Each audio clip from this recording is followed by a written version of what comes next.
Hey everybody, Jason Burmis here, and as you can see, we have a constitutional crisis in this country, probably now more than ever in modern history. And because my good friend Todd McGreevy is helping to put on a constitutional course with another gentleman who I interviewed well over a decade ago, Michael Badnarik, I thought it would be a great opportunity to have them both on with yet another Quad City resident, Pat Miletich, as well. So with that, I'd like to introduce everybody, especially Michael. Michael, why don't you tell us, before we get going, how you got involved in this field? I had an unpleasant experience with the IRS, started to study the 16th Amendment, the Bill of Rights, the Constitution, and quickly adapted the realization that most of what the government does is unconstitutional. Absolutely. And, you know, obviously the authoritarianism has gotten quite out of control in this country over the last year and a half or so. Todd, you've been at the forefront of putting out real hardcore, I guess, alternative information via a mainstream manner. How did you connect with Michael for this project?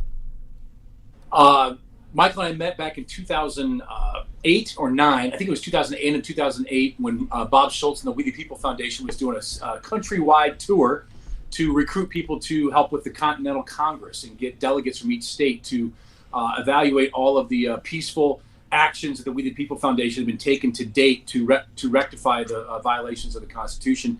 Michael and I ended up collaborating to do kind of the, we did go to meetings or go to webinar. I can't remember which one it was back then, Michael, but we remember those. We did all those with all the delegates months in advance of the April plenary session that happened in St. Charles, Illinois.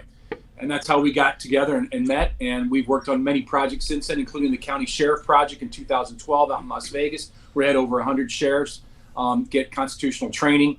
And we've been friends and collaborators ever since. And what I want to share with your audience and everybody listening is I've got Pat Miletich sitting right next to me here. Pat, I don't think you've never met Michael. Michael? No, it's an honor to finally meet him, so thank you.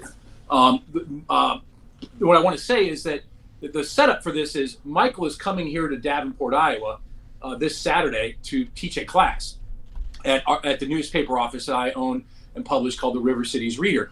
But the reason, Pat, why I want to riff off Pat for saying is Pat really understands the importance of training and the muscle memory and what it counts for. And the reason that we're doing this class is people think they understand the Constitution, they think they understand the Bill of Rights, but really they don't, because they don't train it often enough. They don't train about it, they don't learn about it, they don't talk about it.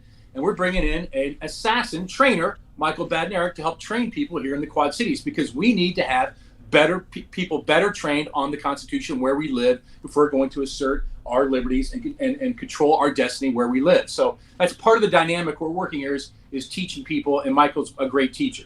Absolutely, and I'm glad that you did introduce Pat because he also works with law enforcement on top of his very illustrious UFC mixed martial arts career, both as an athlete and a coach. So, Michael, again, you've been with this constitutional program for well over a decade. I'd kind of like to get your take as to where we are now as a country and why this information is so important to have knowledge of. Well, let me just politely say that we are in really deep snow. And it's not because there are flaws in the Constitution. It's because most Americans believe that the Constitution is supposed to protect them, when in fact it's their responsibility to protect the Constitution. So I have given many presentations. I frequently start a presentation by asking the audience to raise their hand if they are good, patriotic Americans. It's always unanimous. Everybody in the auditorium raises their hand. My second question is to raise your hand if you can tell me how many articles are in the Constitution. And the response is always unanimous, but it's always in its absence. So I start my class by telling the students that most of what they think they know about the Constitution and the government is wrong. And then I spend about 20 minutes to prove it. And then I say most of what the United States government does is unconstitutional, which sounds like, an exaggeration, but then we spend much of the rest of the class proving it. And so as we do something really unorthodox or something really unusual that nobody else actually does, we read the Constitution. And my students will say, that's not what the government does. And you figured that out all by yourself? The Constitution is the rule that Congress is supposed to live by. And in 2 minutes, you figured out that that's not what they're doing? So if they're not doing what is in the Constitution, that is, by definition, unconstitutional. And I have had students crying at the end of the day when they realize just how corrupt the federal government really is. Well, I think that this year especially has highlighted that. Now, Todd, I know that you're very, very much into not only our federal constitution, but state constitutions as well. And being here in Iowa, you often carry a state constitution. Why don't you talk about the importance of not only our constitution, but the individual constitutions within our states and that knowledge and how we can use that to empower ourselves as well, Todd?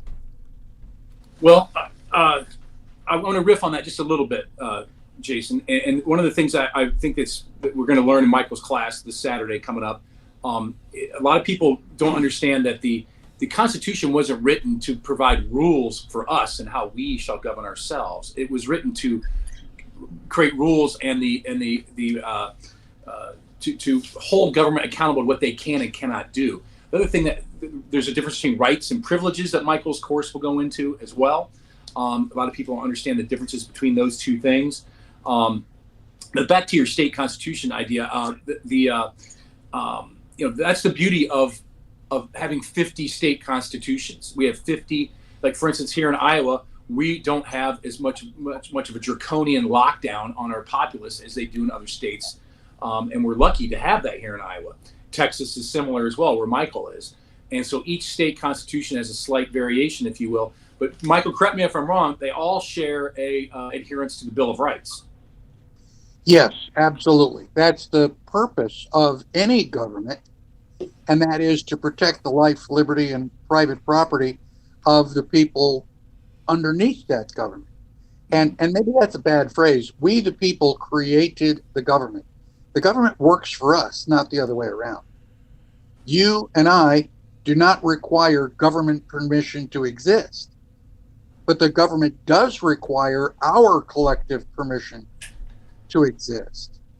And this is one of the fundamental concepts that I'm hoping to transmit to the students in Iowa, is that you're the boss, not the other way around. Why are you taking instructions from the federal government, or any government for that matter? And it's a matter of attitude, understanding first, and then attitude after that.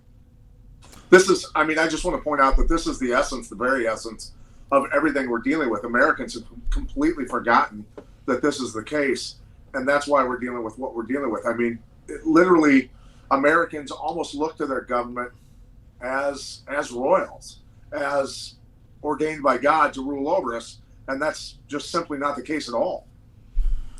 Well, I think that especially, the last couple of days have shown, these rules are for ye, not thee. You see what just happened over at Barack Obama's birthday party. More video coming out. Everybody dancing, having a good time. Hundreds of unmasked people. Guys, they must have figured out how to beat the Delta variant without the masks, without the lockdowns. I'm sure they're going to share it with all of us plebs very soon, and we'll get back to normal.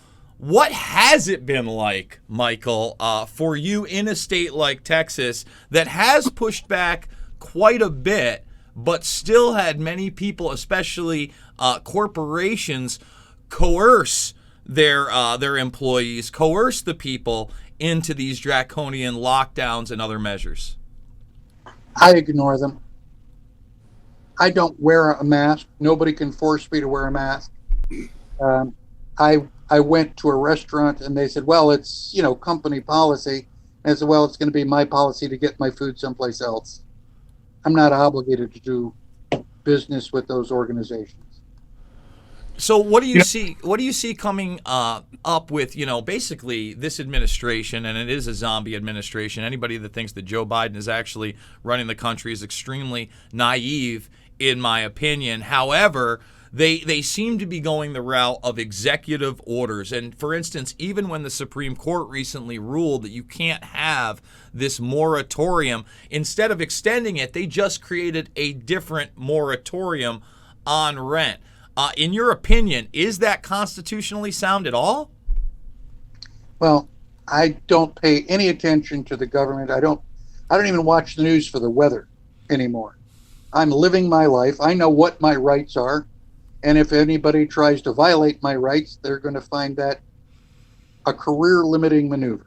Hey, everybody. Jason Bermas here, and the segment you just watched was with Todd McGreevy of the River City Reader, Pat Miletich, UFC legend and Quad City resident, and, of course, Michael Badnarik, constitutionalist and the person behind this August 14th class that I'm encouraging you to go to. Now, if you want to find out more information and watch the full interview, go on over to the Rockfin, make that free account, and follow me, where you're going to find a ton of exclusive content, things we just can't talk about here on YouTube any longer. And of course, if you make that premium subscription, well, that helps support me and others like me. And remember, you can now get a 1-year subscription for only $100, knocking $20 off and really helping out the broadcast. Thank you all, and we'll see you on the flip.